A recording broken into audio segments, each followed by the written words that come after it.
In the late 90s, when the Nintendo 64 came out, there was a large demand for RPGs. At the time, these massively sized games were the big thing.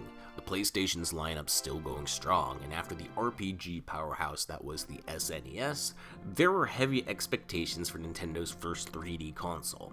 Quest 64 was an attempt to take the mantle and provide players with the first Nintendo 64 RPG experience. And it was a little more than Imagineer could handle, a dev studio that not a lot of people can name. Suffice to say, Quest 64 was met with disappointment from reviewers. Much of the promised content was cut. Characters who were supposed to be party members became simple NPCs, balancing issues left and right that you'll constantly be noticing. And in the end, you're left with an open-world RPG that's still somehow very linear. Competing with a release between Final Fantasy VII and Legend of Zelda Ocarina of Time, Quest 64 was just being developed in a time where it stood absolutely no chance against the competition.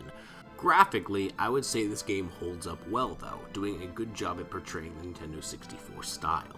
Some models are very well developed. Yo, what's up, girl? She's even got some jiggles on her. However, with time comes healing. In an era where large games that take you 50 hours to complete starts feeling like the norm, it comes across as very pleasing to play a 10-hour RPG. And in this 10-hour RPG, the player is met with an incredibly healthy amount of replay value thanks to the elemental system that lets you build your character differently every game. You can win battles to earn XP and level up your elements as well as finding them in the open world, which in turn grants you access to more powerful spells in any of the 4 elementals. On top of that, there's 4 base stats: health, magic, defense, and agility, which improve simply by getting attacked or taking steps in the overworld, etc. Some people like to leave their console on overnight with the analog stick rubber banded down running in circles, but one night of idling is probably longer than it would take to actually beat the game. The story itself is a simple one. A magical book has been stolen and someone must go on a quest to recover the book and acquire all the elemental gems and save the world. Who's gonna save the world? Why, it's Brian. Just Brian. Who's gonna save the world? It's Brian. Just Brian. Hopefully you aren't playing RPGs for the lore, because this game is minimalist and not on purpose. Combat itself takes place in a 3D pen, where you and your enemies take turns, although they're nice enough to only allow 1 enemy attack per turn. Once you get used to aiming, movement, and not missing your melee attacks, you're left with something kinda cool. Something that doesn't really compare to other games because it's just so itself. Because the Quest 64 name became so cursed, nobody has ever really tried to reinvent this system, which is a shame because it's a really satisfyingly unique RPG mechanic. And that's all I really want, an updated, modernized Quest 64. You can, however, play the French vanilla ROM hack, which provides a lot of quality of life updates and balancing to make the experience much more palatable to new players, since this game still has that retro jank feel to it.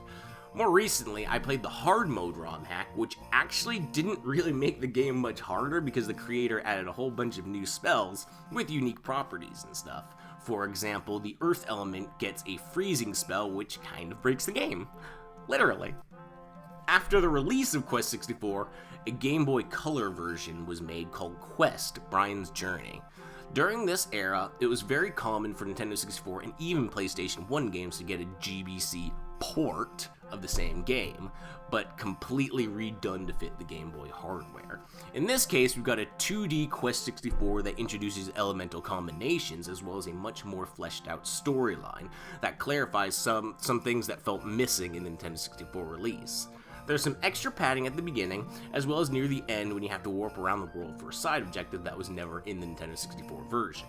However, one-shot bosses made this game a little on the easy side.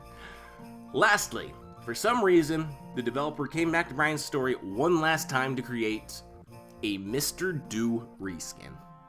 Why? I really don't know. You can skip this. It's been 25 years, and I'm ready to say that Quest 64 isn't a bad game that I think today's gamers should look into. It's not perfect, but there's a lot to learn from its imperfection, And now that expectations have died down, you can play Quest 64 for what it is, and not what you want it to be.